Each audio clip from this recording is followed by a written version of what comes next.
नमस्कार, पहाड़ समाचार में आप सभी का स्वागत है। आप देख रहे हैं प्राइम टीवी। मैं हूं आपके साथ अब्दुल करीम। खबरों की शुरुआत करते हैं। उच्च शिक्षा मंत्री धन सिंह रावत ने चमोली के नंदासैड़ में राजकीय महाविद्यालय भवन का शिलान्यास किया। स्थानीय गांव वालों ने महाविद्यालय के लिए भूमि दान दी है और 298.52 लाख की लागत से निर्माण का काम भी किया गया है। इस निर्माण कार्य के साथ मुख्य सड़क मार्ग से महाविद्यालय तक लगभग 800 मीटर सड़क का निर्माण भी शामिल है। इस डिग्री कॉलेज से क्षेत्र के लगभग 15 से अधिक गांवों के 150 छात्र छात्राओं को सुविधा मिलेगी। इसके अलावा शुभ अवसर पर उच्च शिक्षा मंत्री ने नंदासैड़ महाविद्यालय में 4G नेटवर्क सेवा का उद्घाटन भी किया है। क्षेत्रवासियों ने उच्च शिक्षा मंत्री धन सिंह रावत का जोरदार स्वागत भी किया। नंदासैड़ राजकीय महाविद्यालय है। ये बड़ी अफवाह चल रही थी कि ये कॉलेज यहाँ से शिफ्ट हो जाएगा, लेकिन मैं अपने विधायक जी का बहुत आभार व्यक्त करना चाहता हूँ कि उनके प्रयासों से, हमारे मुख्यमंत्री जी की इच्छा शक्ति से आज यहाँ का भूमि पूजन हो गया है और विधिवत बहुत अच्छा कॉलेज यहाँ पे बनेगा। हम यहाँ पे एक हॉस्टल भी बनाएंगे छात्राओं के लिए, क्योंकि ग्रामीणों ने हमको काफ़ी ज़मीन दी है यहाँ पे। और आज नंदासैड़ जो महाविद्यालय हमारा, यहाँ पे हमने 4G कनेक्टिविटी का भी उद्घाटन किया है। और मैं कह सकता हूँ कि ऑनलाइन पढ़ाई के लिए पूरे देश भारत में उत्तराखंड का पहला राज्य हमारा जो कि अपने बच्चों को ऑनलाइन पढ़ाई के लिए 4G कनेक्टिविटी दे रहा है, वीडियो कॉन्फ्रेंसिंग की व्यवस्था कर रहा है और वाईफाई फ्री कैंपस हम कर रहे हैं। देहरादून में किसानों के समर्थन में सिख फेडरेशन ने शांतिपूर्ण तरीके से धरना प्रदर्शन किया।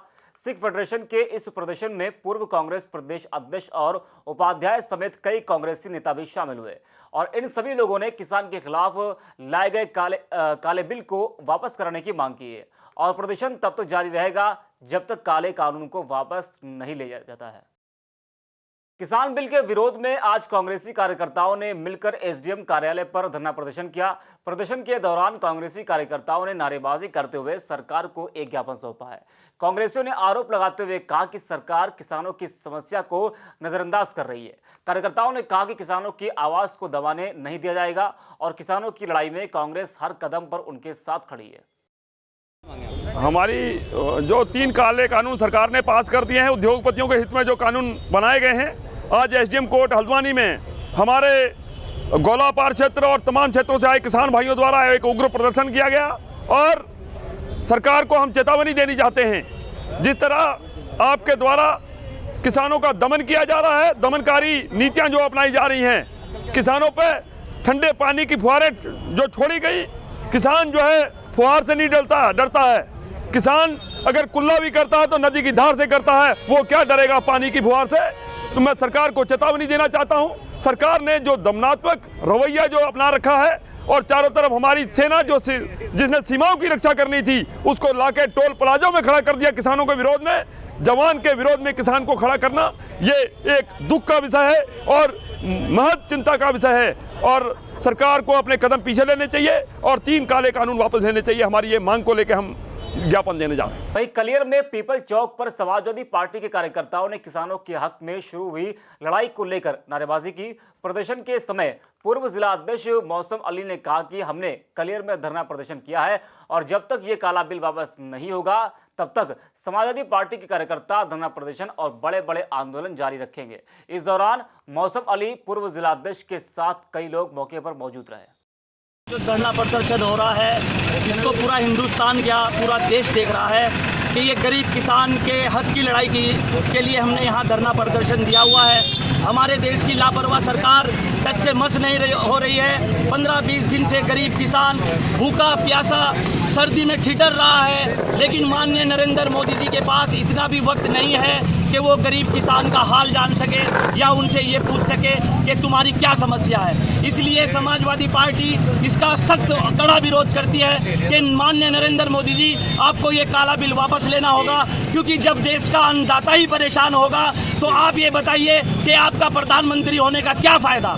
जिस देश का प्रधानमंत्री, जिस देश की जनता परेशान हो, हमारे हिसाब से उस देश के बादशाह को गद्दी पर रहने का कोई हक नहीं है, कोई अधिकार नहीं है। इसलिए हम माननीय नरेंद्र मोदी जी से गुजारिश करते हैं, समाजवादी पार्टी बार बार उनसे गुजारिश कर रही है कि आप ये काला बिल वापस लो और किसानों को बाइज्जत उनके घर भेजो, उनके बीवी बच्चों के पास भेजो। धन्यवाद, शुक्रिया।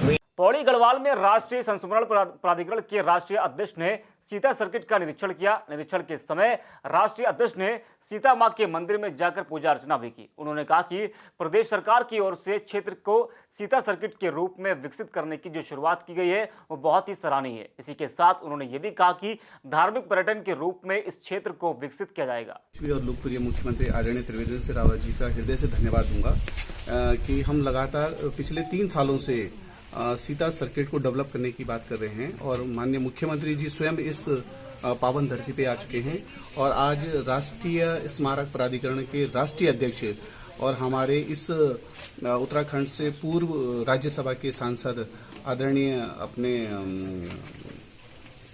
तरुण विजय जी यहाँ पर उन्होंने आए हैं और उन्होंने पूरा लक्ष्मण मंदिर देखा है, वाल्मीकि मंदिर को देखा है।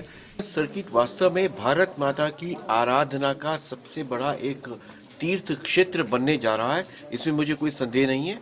और इसका श्रेय मुख्यमंत्री त्रिवेंद्र सिंह रावत यहाँ के माननीय विधायक मुकेश गोली जी को जाता है, जिन्होंने इस विषय को उठाया। और मैं इस बारे में पूरी तरह से आश्वस्त हूँ कि केवल भारत ही नहीं, अंतर्राष्ट्रीय स्तर पर सीता सर्किट जो है वह लोकप्रिय होगा।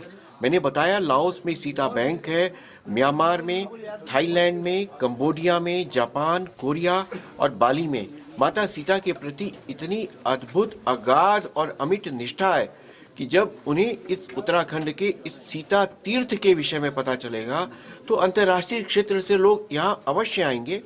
मुझे अटल विश्वास है कि प्रधानमंत्री नरेंद्र मोदी जी के मानस में माता सीता के इस क्षेत्र के विकास की अद्भुत कल्पना अवश्य ही आएगी। खबरों में आगे बढ़ते हैं। सितारगंज में बसपा और भाजपा के कार्यकर्ता अब कांग्रेस पार्टी में शामिल हो गए। पूर्व विधायक नारायण पाल के संतोषजनक कार्यों से प्रभावित होकर कार्यकर्ताओं ने पार्टी की सदस्यता ली। भाजपा और बसपा से निकलकर पूर्व विधायक नारायण पाल के नेतृत्व में कार्यकर्ताओं ने कांग्रेस पार्टी में सदस्यता ली। पार्टी में शामिल होने के बाद कार्यकर्ताओं ने कहा कि पार्टी को और मजबूत बनाने की कोशिश की जा रही है। तो गंगा सागर हैं, रंजीत सिंह जी हैं और यहाँ पर बहुत सारे ऐसे लोग हैं जो बहुत दिनों से लगे पड़े थे कि कांग्रेस ज्वाइन करनी है। मैंने प्रदेश नेतृत्व से बात की और एक ये कार्यक्रम यहाँ पे आयोजित किया। आने वाले कल में यहाँ कांग्रेस की सरकार बननी है, यहाँ से हमारे विधायक जी विधायक बनेंगे। यहाँ रोडों की इतनी हालत ख़राब है, ये सब देख करके मैंने कांग्रेस पार्टी इसलिए ज्वाइन की कि विधायक जी से प्रभावित होकर, अपने प्रदेश के नेतृत्व से प्रभावित होकर, इसलिए मैंने आज जो है बहुजन समाज पार्टी छोड़ करके मैंने कांग्रेस पार्टी ज्वाइन की।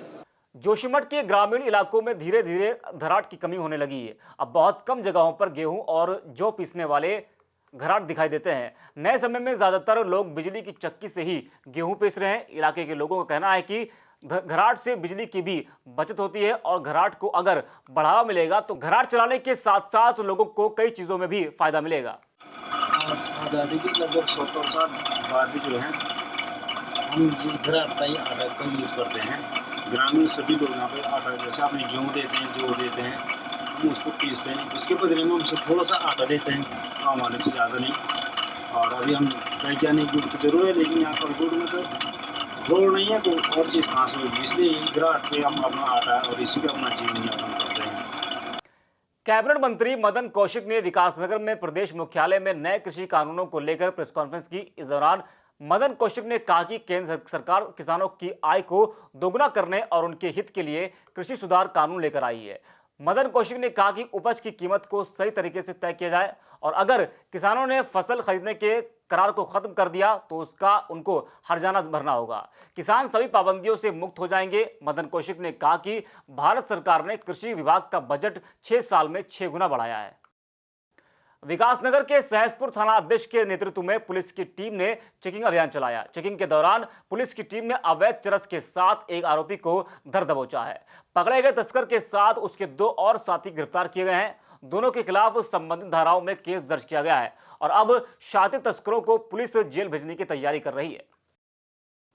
बाजपुर में किसान बिल के विरोध में स्कूली छात्राओं ने धरना प्रदर्शन किया। स्कूली छात्राओं के इस प्रदर्शन में कई संगठन भी उनके समर्थन में आए। लोगों के द्वारा केंद्र सरकार से किसान कानून को वापस लेने की मांग की जा रही है।